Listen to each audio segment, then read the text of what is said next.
Students நாம் இந்த வீடியோல நீட் எக்ஸாம் பத்தி தான் பார்க்க போறோம். அதாவது எக்ஸாம் எவ்வளவு நாள் நடக்கும், அந்த எக்ஸாம்ல என்னென்ன கொஸ்டின்ஸ் எல்லாம் கேட்க போறாங்க, அதாவது பிசிக்ஸா இருந்தா எத்தனை கொஸ்டின்ஸ் வரும் அந்த மாதிரி பார்க்க போறோம். அடுத்தது ஏதாச்சும் நெகட்டிவ் மார்க்ஸ் இருக்கா அதையும் பார்க்க போறோம். அதை தாண்டி எக்ஸாமுக்கு முன்னாடி நம்ம என்னெல்லாம் பண்ணணும், எக்ஸாம் எழுதுறப்ப நம்ம என்னெல்லாம் பண்ணணும் அப்படிங்கிறது ஃபுல் டீட்டெயிலா பார்க்கலாம். வாங்க வீடியோல போலாம். இந்த எக்ஸாம் ஆன்லைன்ல இருக்குமோ ஆஃப்லைன்ல இருக்குமோ அப்படின்னு கேட்டீங்கன்னா ஆஃப்லைன்ல தான் இருக்க போது, அதாவது பென் அண்ட் பேப்பர்ல எழுதுற மாதிரி தான் இருக்கும். நெக்ஸ்ட் பாத்தீங்கன்னா இந்த எக்ஸாமோட டியூரேஷன் பாத்தீங்கன்னா 3 hours நடக்க போகுது. ஓகேங்களா, 2 PM to 5 PM நடக்க போகுது.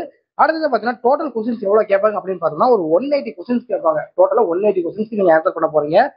டோட்டல் மார்க்ஸ் எவ்வளவு வரும் அப்படின்னு பார்த்தோம்னா 180 கொஸ்டின்ஸ் நீங்க கரெக்டா ஆன்சர் பண்ணீங்க அப்படின்னா 720, அதாவது 720 டோட்டலுக்கு நீங்க எக்ஸாம் எழுத போறீங்க. ஸோ அடுத்தது எக்ஸாம் பேட்டர்ன் என்ன அப்படின்றத பார்க்கலாம். பிசிக்ஸ்ல பாத்தீங்கன்னா 45 கொஸ்டின் கேட்பாங்க, கெமிஸ்ட்ரியில பாத்தீங்கன்னா 45 கொஸ்டின் கேட்பாங்க, பயாலஜில பாத்தீங்கன்னா 90 கொஸ்டின் கேட்பாங்க.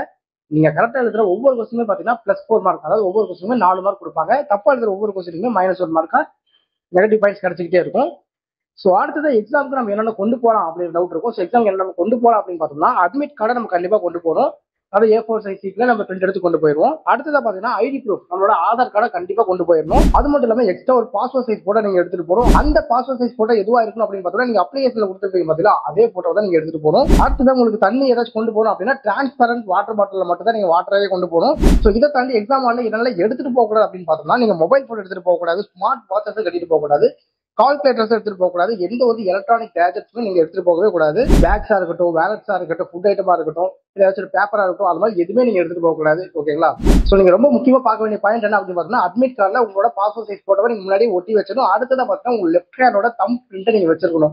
ஓகேங்களா, எந்த ஒரு அழுக்கு இருக்கக்கூடாது, கையை நல்லா தொடச்சிட்டு நீங்க வச்சு பிரிண்ட் எடுத்து வந்துருக்கணும். ஸோ அடுத்தது எக்ஸாம் டேப்பா என்ன பண்ணணும் அப்படின்னு பார்த்தோம்னா நம்ம அட்மிட் கார்டுல டைம் கொடுத்துருப்பாங்க, இந்த டைம்ல வாங்க, இந்த சென்டருக்கு வாங்க அப்படின்னு கொடுத்துருப்பாங்க.